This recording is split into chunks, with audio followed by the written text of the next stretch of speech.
Bonjour et bienvenue dans 90 secondes pour s'informer, votre émission récap de l'actualité. Le ciel a ouvert ses vannes pour la première fois de l'année ce samedi sur Dakar.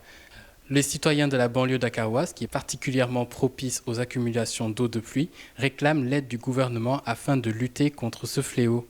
L'un des quartiers les plus en proie à ces inondations est Kermassar, où les habitants se plaignent depuis des années au point de créer le collectif Zéro Inondation afin de lutter contre les inondations. Alors que de plus fortes précipitations sont encore attendues, la crainte ample chez les Dakarois. L'appel à l'aide a justement été entendu par le gouvernement. Les députés doivent débattre d'un plan décennal de lutte contre les inondations ce lundi lors d'une séance plénière. La séance se tiendra après la présentation des résultats d'une mission d'information de l'Assemblée nationale. Selon les premières rumeurs, le budget du plan s'élèverait à plusieurs milliards de francs. Le fils de Cheikh Yérim Seck est dans de beaux draps. Souleymane Sidi Seck est accusé de viol, d'avoir filmé et diffusé ses ébats forcés avec une jeune fille âgée de 15 ans.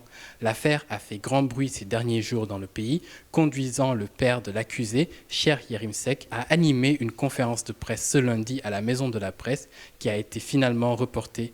Le hashtag Justice pour Louise est également en tendance sur les réseaux sociaux où les utilisateurs réclament que le lycéen de 19 ans passe devant la justice.